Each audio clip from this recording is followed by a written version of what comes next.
Saudara-saudara, marilah kita datang kepada Tuhan. Marilah kita mengakui dosa secara pribadi dan memohon pengampunannya.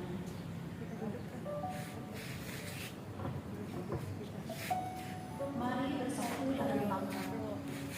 Bapa Surgawi, pada saat ini kami semua datang bersujud di bawah kaki salib untuk mengakui semua salah dan dosa kami, baik terhadap keluarga, gereja, sesama, lingkungan hidup, terlebih terhadap Tuhan.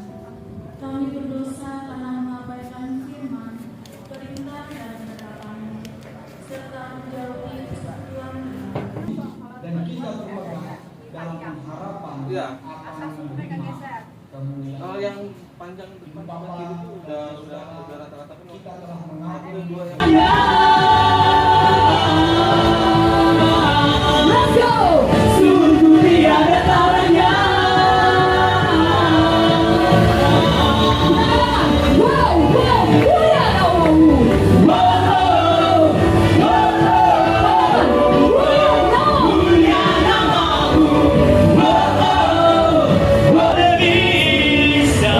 Juga hidup the glory for the thing His time.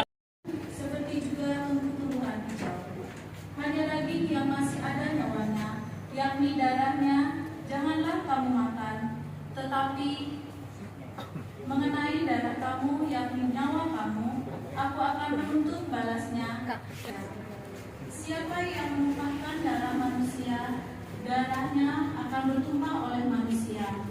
Sebab Allah membuat manusia itu menurut gambarnya. Adakan perjanjianku dengan kamu dan dengan keturunanmu dan dengan segala makhluk hidup yang bersama-sama dengan kamu, burung-burung, ternak dan binatang-binatang liar di bumi yang bersama-sama dengan kamu, segala yang keluar dari bahtera itu, segala binatang di bumi. Maka kuadakan perjanjianku dengan kamu, bahwa sejak ini tidak ada yang hidup yang akan dilenyapkan oleh air bah lagi, dan tidak akan ada lagi air bah untuk memusnahkan bumi. Dan Allah berfirman, inilah tanda perjanjian yang kuadakan antara aku dan kamu, serta segala makhluk yang hidup yang bersama-sama dengan kamu, turun-temurun untuk selama-lamanya. Busurku kutaruh di awan, supaya itu menjadi tanda perjanjian antara aku dan bumi. Apabila kemudian kudatangkan awan di atas bumi, dan busur itu tampak di awan, maka aku akan mengingat perjanjian. Ya jangan salah. Jadi penderitaan itu bisa muncul dari diri kita sendiri. Ya jangan cari-cari kesalahan orang lain. Kadang-kadang penderitaan itu ada pada diri kita sendiri. Ya misalnya saja pendapatan kita, kiriman orang tua kita sebulan cuma 2.500.000. Siapa yang dapat kiriman 2.500.000 sebulan sini? Oh enggak ada ya, tapi 10 juta sebulan.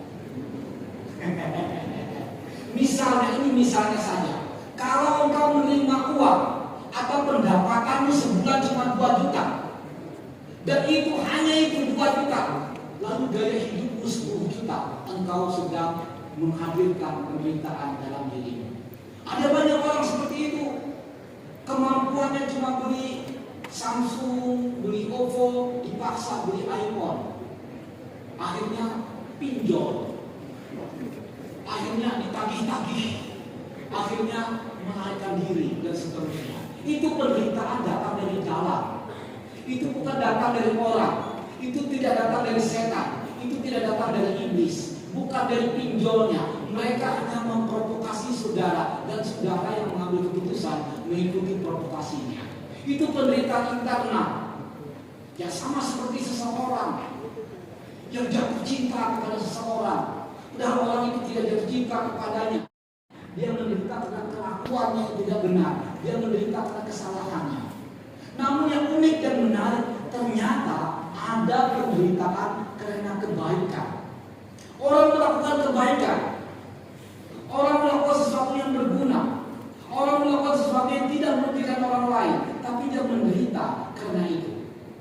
Anda punya pengalaman seperti itu? waktu saya kuliah, saya itu paling rajin membaca buku. Ya tidak hanya waktu kuliah sebenarnya, sejak SMA, sejak SD, SMP, SMA, saya sudah kumpul buku.